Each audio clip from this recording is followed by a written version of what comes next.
Hey guys, what's happening? Thanks for tuning in and coming back and watching. I appreciate it. I hope you're having an awesome day wherever you are. I'm having an awesome day because I'm recording a video and I love to do it. It's just a lot of fun. So thanks for interacting with me, coming back and watching these things. Or if it's your first time here, welcome. Hope you're having a great day as well. So I'm going to dive into Luminar 3 today. I've done a couple of videos on Topaz Studio, which I'm continuing to experiment with and having fun with. I did a vlog about a recent trip to New York, and I walked around in Greenwich Village. I almost said Brooklyn. I knew that wasn't right. In Greenwich Village, and did a vlog about that. And somebody asked me, hey, how do you edit those night shots? And I was actually thinking about doing that anyway. This is actually really good timing. So I'm in my Luminar 3 library. I've got a little folder here. Let me just show you. Here we go. I've got all my folders here. If you remember, I put a video a while back about putting 130,000 photos into my Luminar library. It's now at 132,000 and change. Anyway, these are all my photos from wandering the streets of, God, I keep trying to say Brooklyn. Greenwich Village, damn it. I gotta get that straight. Greenwich Village. Anyway, it was super fun. I took a lot of photos, had a lot of fun.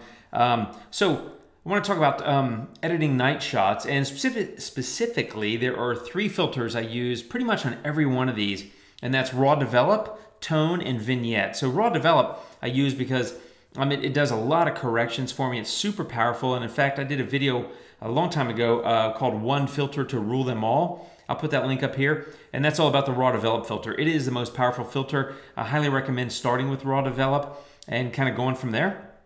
Secondly, I like to use Tone. It's really great for me at managing the light, especially Smart Tone. I adore that slider and thus that filter. And the third one being Vignette, as I mentioned. And that's because it's really, for me in the night, there's a lot of darkness and stuff, so you may not think you need Vignette, but I like it because, and I'm talking about cityscapes at night specifically. And the reason I like Vignette is it does help to draw your eye because you're working with pools and pockets of light and shadow.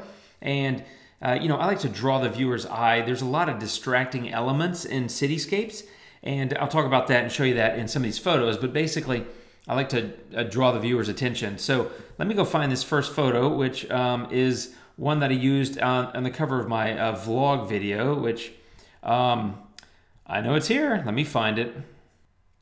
Okay, so here's the photo, and let me show you the original. There's the original, and there's the after. So let me turn off these filters and we'll walk through that real quick. Okay, here I am with the Raw Develop filter. Now obviously I can't turn that, well maybe not obviously, but you cannot turn that one off. There's no option. You can remove it if you don't want to use it, but you can't turn it off like I can the other ones. So you can see there's the before and the after. Also, it's quite obvious. I cropped this 16:9. You can see that there.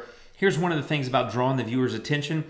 There's, as I said, distracting elements in any cityscape photo, and some of those elements involve things that like you don't want in a picture anyway, like bags of trash on the side of the road, like that. I didn't really want to crop it that tight to get rid of that, but I definitely cropped here on this bottom right corner to get rid of most of those. And also there was this sewer drain there that I got out. Now, if those bags of trash weren't there, I might have left some of that in because I like that sewer grate because it is city, it's representative of a city, but it's also an anchoring element in the foreground, which with this crop, I don't really have.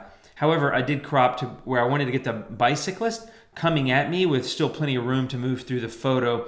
And that's another thing I think about, and that is, in this case, everybody's coming this way basically, and there's still plenty of space. Like there's nobody that's close to me. So to me, it's logical that there's plenty of room for these, this couple of people here on the right, I think a lady on a bike, and these people over here. There's still plenty of room in the frame for them to walk toward me. So just something I think about. Okay, let's talk about editing. A tiny bit of contrast and exposure. I definitely did some temperature and tint work. You can see before and after. By the way, I also went into lens correction, and you can see I did lens distortion of about 32. So if you look at the before, kind of bubbles out. I was shooting with a 28mm prime, so a wide angle lens. It gets a little bit of a bulbous kind of look, and then there it is. I've been able to adjust or undo that basically. Next, and I added a little clarity there. Next, I added a little bit of golden hour, and this was me just once I sort of get the base photo, I start playing with colors because it's color and I love it. So a little bit of golden hour, trying to make those orange bits pop, and then I went with split toning. And that actually, if you can tell in the highlights and the shadows, I actually went a little bit more green. Not a color I normally use, but for some reason it kind of worked for me here. I kind of overcome a little bit of that with the next filter, which is color balance. But split toning, super fun and powerful. If you haven't used it, I've got videos about it as well. I talk about it a lot. So color balance was next. And there you go. Again, I didn't totally overdo it, but a little bit in shadows, a little bit in midtones, and I thought I did something in highlights. Apparently I didn't. So midtones and shadows only. Again, I have videos about color balance if you want to check those out. So at this point, I feel I'm pretty good, but I wanted to stick the tone filter, which is filter number 2, right?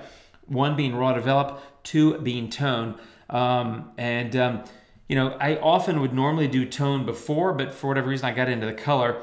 And this, as you can see, I brighten the photo quite a bit, which is what Smart Tone does. I've had some questions on some of my other videos recently. Hey, Smart Tone, what is that? What does that do?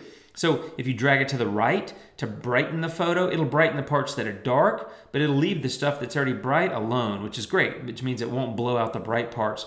And the opposite is true too. If you drag it to the left to darken your photo, it's going to darken the stuff that's bright, but the stuff that's already dark really doesn't get affected. So super beautiful, powerful, pretty much one of the most amazing things in Luminar. So I went from that to that. So a little bit brighter overall. And then I just went with a vignette. Two things about a vignette. I kind of want it to be kind of gradual and not heavy-handed. So to me, this is kind of gradual and not heavy-handed. And so, well, amount -75. But the size, you know, I didn't make it super tight. But inner light, if you're not using that, I think you're missing an opportunity because, as the name implies, it brightens the center of the vignette, which I think adds a super nice pop to the photo. So there's the before, and there's the after. And those are the 3 filters I use on a lot of these night cityscapes. And then the color stuff that I use varies, right? It might be saturation vibrance or golden hour or color balance or split toning or, you know, whatever else. I mean, there's a lot of them, right? So maybe I should talk about my favorite color filters. If you want if you want a video about that, let me know. I just thought of that. Might be a good idea. Anyway, that's how I did that. Let me show you a couple other photo examples real quick. Okay, here's another example, and I won't walk through this one in too much detail, but there's the before and there's the after. Part of it, as you can see, I toned down some of the saturation, and I kind of took care of some stuff on the left. So raw develop, I went a lot bluer. I also cropped it and did lens distortion, as you can see. So took care of that, lifted shadows, added a little clarity.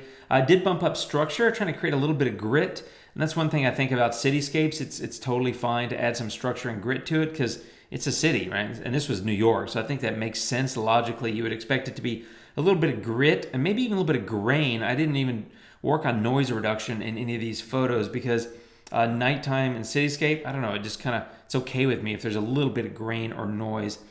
Tone filter here, let me show you the before and after. Not a massive difference, but bumped up Smart Tone, took down highlights, right, to manage those. Cross processing. I love cross processing, and that allowed me to go from that to that. So a little bit more subtle look, and I use the Miami setting. If you haven't, if you're not familiar with this filter, there's a number of different city names. They all give a different color look. Like Seattle, I use a lot on sunsets because it's really pink. I'll show you. See, kind of pink. Doesn't work in this scene, so I'm gonna stick with Miami. But I recommend just flipping through those occasionally, and it almost operates kind of like a LUT in that it gives you like a color sort of shift, if you will. And then vignette, right? So that's, again, you can see how bright it was. And the vignette, I don't know, I like vignettes. I'm kind of into vignettes. And then HSL, right? So that was taking down a little bit of the saturation in the blue there, which is basically took care of that left-hand side of the photo. So again, 3 filters, raw or raw develop, tone, and vignette, just used on the cityscapes again and again and again. I think they really help your photos pop. Let me show you one more. Okay, last one. So there's the before and there's the after. I think it looks a whole lot better. Obviously, I did raw develop with the lens distortion. Again, I did that on all of these.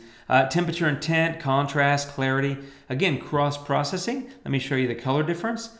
A bit brighter and yellower, and this one gives a lot more of that blue kind of moody feel, which I like a lot. Vignette, there it is again. There's tone, golden hour, and HSL, which I took down a little bit of the saturation on the blue. So again, same filters, the color variation, or excuse me, the color shifts and color changes that I make in the photos, those filters may vary some photo to photo or edit to edit. but the three basics are pretty much always the same: raw develop, tone, and vignette. They work well together. It's like a power trio. You can get a lot done with just those three.